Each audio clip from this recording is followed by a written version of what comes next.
बिस्मिल्लाहिर्रहमानिर्रहीम। अस्सलाम वालेकुम। इब्तिदा रब्बुल इज़्ज़त के नाम से जिसने जान दी जहान दिया, और दरूद सलाम मोहम्मद वाले मोहम्मद पर। आइए उनके साथ नासिर नकवी हाजिर खिदमत है।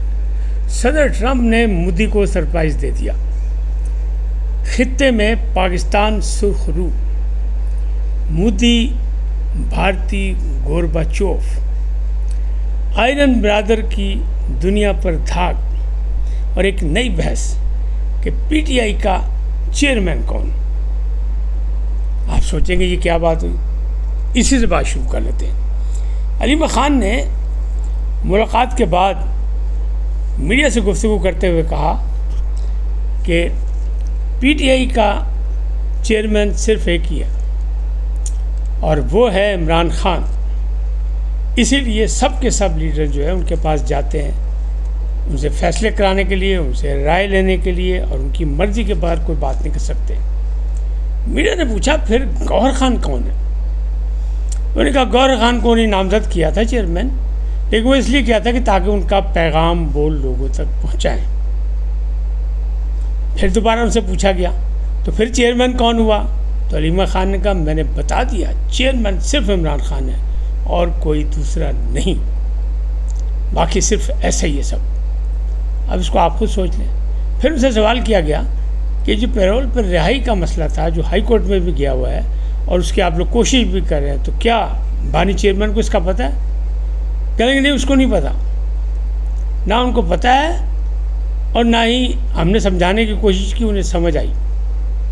कैसा हसीन मजाक है कि एक साबिक़ वज़ीर आज़म जिससे रोज़ाना की बुनियाद पर मुख्तलिफ माहिरीन कानून मुलाकातें करते हैं, उसे ये नहीं पता कि पेरोल पर रिहाई क्या होती है। ये अली खान का है कि नहीं, उनको नहीं। और फिर हमने टाइम नहीं ज़ाया किया, क्योंकि टाइम कम होता है तो हमने टाइम ज़ाया नहीं किया, हमने और बातें करनी थी, इसलिए मज़ीद हमने उससे नहीं, क्योंकि उन्हें समझ नहीं आई। अब इस पर जो भी तबसरा करना वो आप खुद कर लें। बात करते हैं कि पाकिस्तान के एटमी असासों पर कब्ज़ा, ये ख्वाब है, ख्वाहिश है किसकी?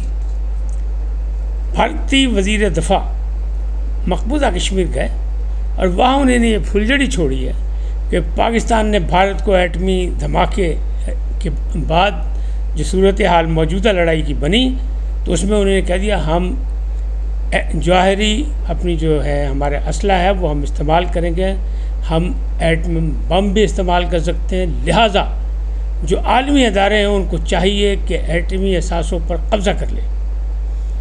यानी आप ये सोचें कि 4-5 रोज़ा जो लड़ाई थोपी गई थी पाकिस्तान पर भारत ने, जिसका मोदी साहब जो हैं वो आरएसएस के साथ मिलके जश्न मना रहे हैं, उनकी कांपें कैसे टांग रही हैं। यानी उनका वज़ीर दफ़ा कह रहा है कितना गैर जिम्मेदाराना अंदाज में, हालांकि पाकिस्तान ने सिर्फ ये कहा था कि हम अपनी सलामती के लिए हर हरबा इस्तेमाल कर सकते हैं, किसी गलत फहमी में ना रहें। अब उसका तर्जुमा उन्होंने ये किया और डर गए हैं, घबरा गए हैं, क्योंकि रिज़ल्ट नहीं मिला उनके मुताबिक।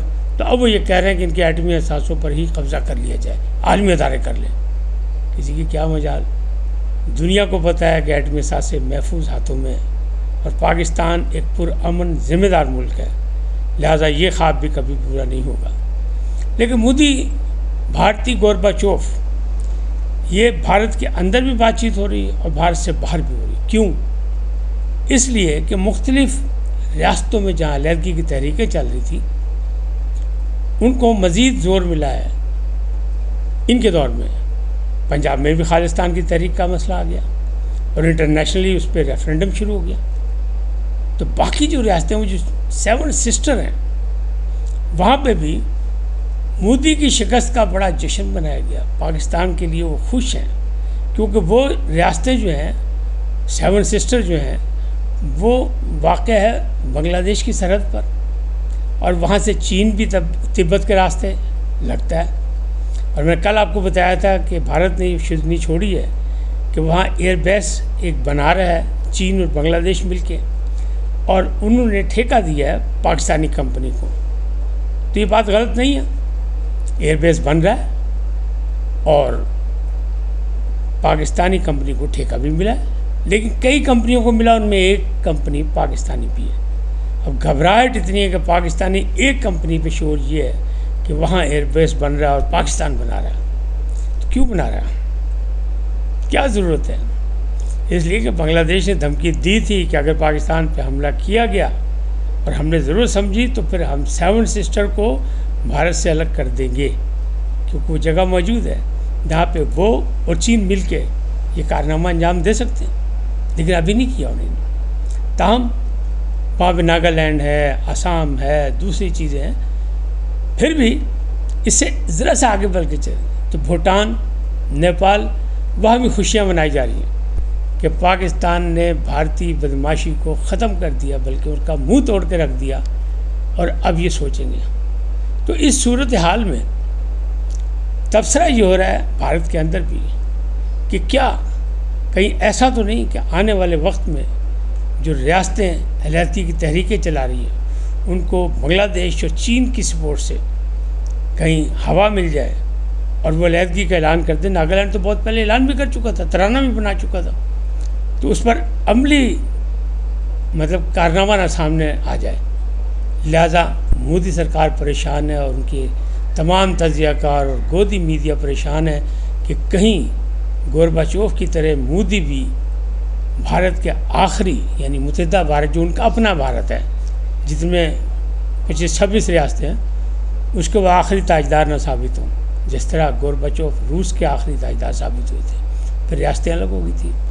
तो वही सूरत हाल है। अब जंग तो हुई चंद दिनों की, लेकिन इसमें आयरन ब्रदर की धाक जो है यानी पाक चाइना दोस्ती की वो पूरी दुनिया में बैठ गई और दुनिया राब्ते कर रही है कि जनाब कीता की है, साइबर हमला, फ़िज़ाई हमला, तैयारे जाम, ग्रिड स्टेशन जाम, बिजली सिस्टम ख़त्म, ये क्या हुआ?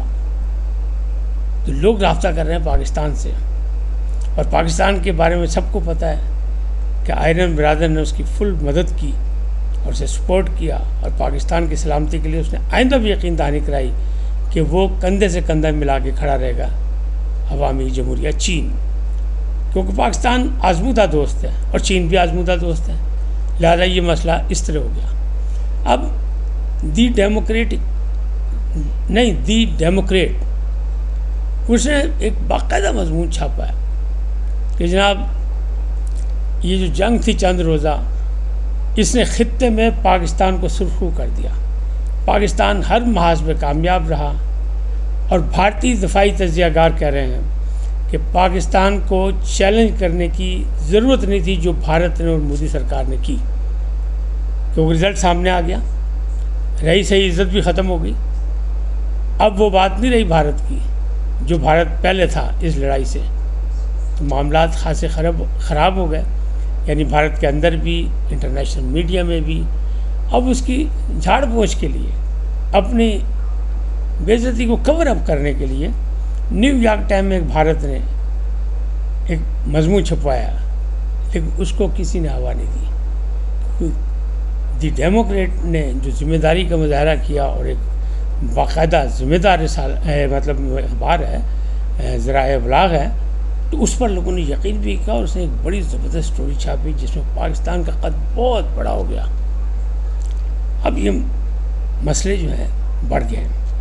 लिहाजा मोदी साहब जो कह रहे हैं ना 23 के बाद फिर फैसला करेंगे।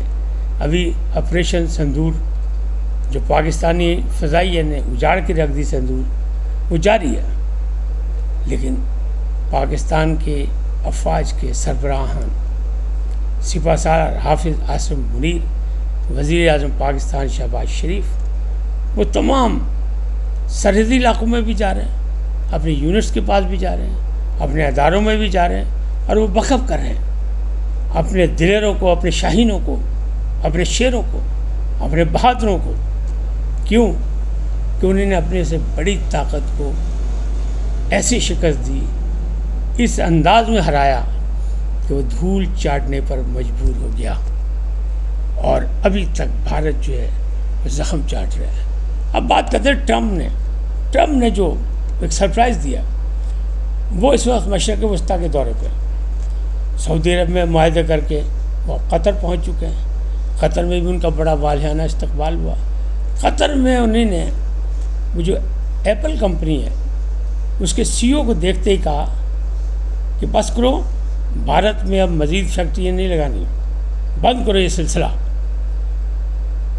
लोग परेशान हो गए, भारत में वावेला मच गया, कोहराम मच गया, सफ़े मातम बिछ गई कि ये क्या किया। वो तो उम्मीदवार थे कि ट्रंप जीतेगा तो पता नहीं क्या हो जाएगा, भारत का साथ देगा और फिर भारत जो है पाकिस्तान पे चढ़ बैठेगा।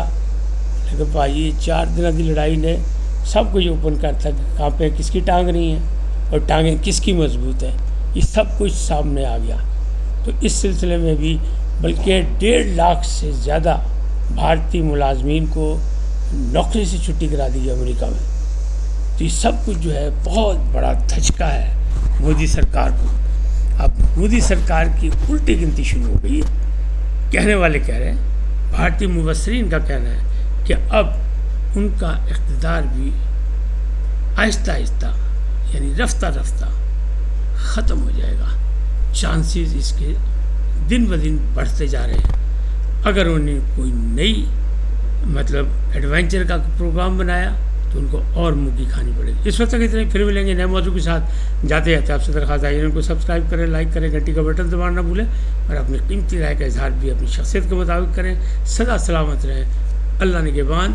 पाकिस्तान जिंदाबाद। पाक अफवाज पाइंदाबाद।